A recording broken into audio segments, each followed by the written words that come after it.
now looking back on it, it was all purposeful and destined, you know. And it all started with my mom knowing that it was more out there for me, and I received that. So yeah, it was incredible. It was incredible. And now as I look back and me doing music and how that all started, it had to be meant. It had to be ordained. I believe in a higher power, and I believe he always working. So it's no accident. It's no coincidence. It's not a coincidence. I believe I'm here to literally make a change and being a walking example for possibility coming from a small town.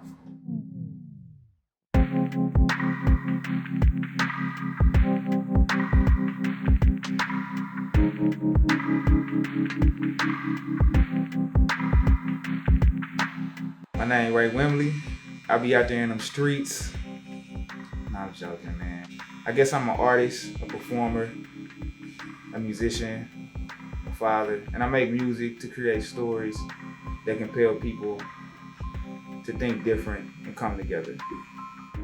Man, Little Rock is interesting because since it was a small town, we didn't really have a lot of opportunities, you know, like that. Or we didn't create a lot of opportunities. And so we just knew what we saw. And what became difficult was because I knew I wanted more out of life, but I just didn't know how to go get it. It was like a mixture of not having a lot as far as financially. It was all I knew, so it was fun. You know, as a child, and my mom always made everything great. So that was like one of the strongest influences in my life because didn't necessarily conceptualize it at the time that she was a single mother, but she always just had an extraordinary work ethic. I went to J Fair, James Augustus Fair, Little Rock, Arkansas. Shout out to J Fair. We was at the lunch table. I remember this guy named Dr. Frank and Dope Boy. And they started beating on the desk and making a beat, and the homies started rapping. And I was blown away at the level of talent that they had. I remember going home and just thinking about that moment and trying to figure out is there any possible way that I could rap, you know, but never on a big level. Just wanted to see like if I could play with it. So I'll rap, you know, verses underneath my breath, or I'll write verses down and I'll recite them. Yeah, so I think, you know, on a surface level, I believe like what brought me to New Orleans was me getting out the crib and trying to make something of myself, because you never know where inspiration come from or how you deliver it. My auntie, Aunt Rita, is get your finances in order, go after what you want, don't settle. And I love her for that, because when I told her that I wanted to go do music, she looked at me and said, go for it. If that's what you want to do, go for it. Just make sure you got food on the table for the kids you got at home. On the face of this earth, I feel like I am a blemish, and they trying to bite me off and everything else in resemblance.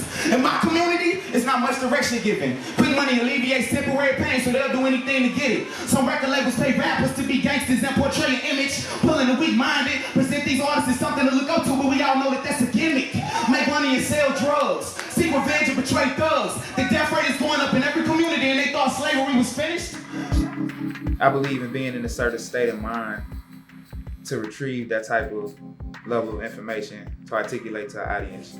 Writing essentially is kind of like the same stream of consciousness, if you will, as what I draw from when I freestyle. When I'm in a certain state, when I feel good about myself, when I feel joyous about myself, when I feel joyous about the people around me, and I have a deep sense of gratuity, I draw from that and I channel that and I use that to write. And it seems like it comes naturally and organic. It's not nothing that I necessarily have to force, and it's not even so much in my mind anymore. But I remember my first day freestyling was, I went out there, had my box, I had my amp, and like I said, it's the same feelings he was describing. I was nervous, I was scared, I didn't know what was gonna happen, I didn't know how people was gonna react. But I just know I had rehearsed well enough so I could just get lost in my rhymes and not be scared. And I only got like $4 more. You know what I'm saying? So I was like, I was like, man, it's gonna be crazy, man. You know what I'm saying? But, and then I guess it was a lot of those times, man, before I really actually, that was the first time I was freestyling. My skill level, the important thing is you get the skill level at all stages. Mm-hmm. That's probably the most important thing, because I don't care how dope your visual is, I don't care like how neat you dressed are. If it's there for like music, a lot of people not gonna pay attention because you suck.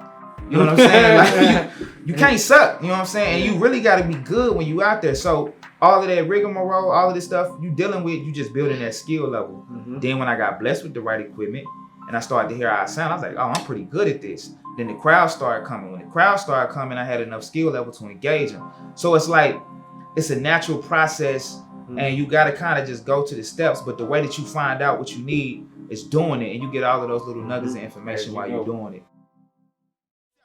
Talking to my inner soul, pray I stay connected while being black in America. Pray I stay protected. When karma could have killed me, I could have been arrested. Somehow I'd excel, doing more than they expected.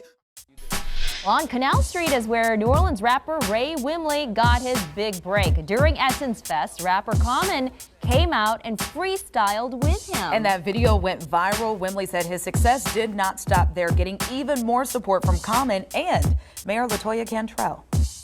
Anybody that's been here doing Essence Fest understand how packed that the convention center is and how difficult it is for traffic to get moved. It's me and my boys, we trying to get to the Ritz-Carlton. We pick our stuff up, we go down, we set up outside the Ritz-Carlton, the spot we feel like we ain't supposed to be, we there anyways. The security guard come down and was like, what y'all doing? And I'm like, man, I know you ain't gonna believe this, but we waiting on, somebody to come out. I just want you to work with us for a second, we're gonna be out here. He's like, y'all gonna have to move, if y'all don't, I'm gonna call the police.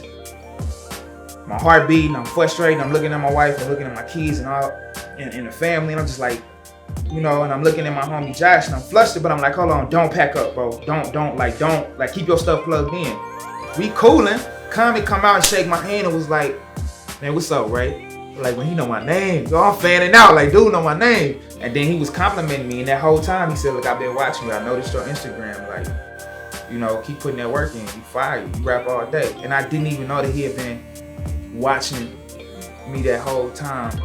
As soon as the beat dropped, I just snapped, and I'm like, bro, I just gotta rap. Looking at my kids, man, I swear, my imagination, this is what it takes. Will I be staying patient on the pavement? I don't know, the clock is ticking every day. That's why I'm here to make a difference. This is what I got to say. Common jump in, he hard, he dope, you know what I'm saying? I'm excited, we vibing off each other energy.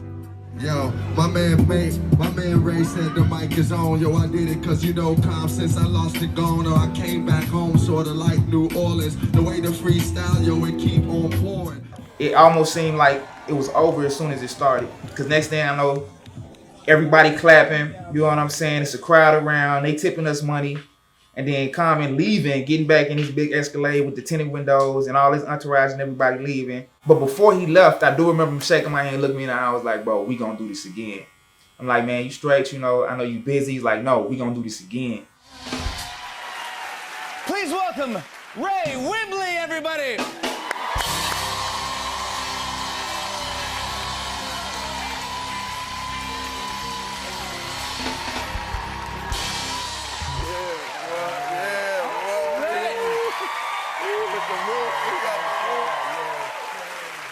And I can just stand, I got a whole plan.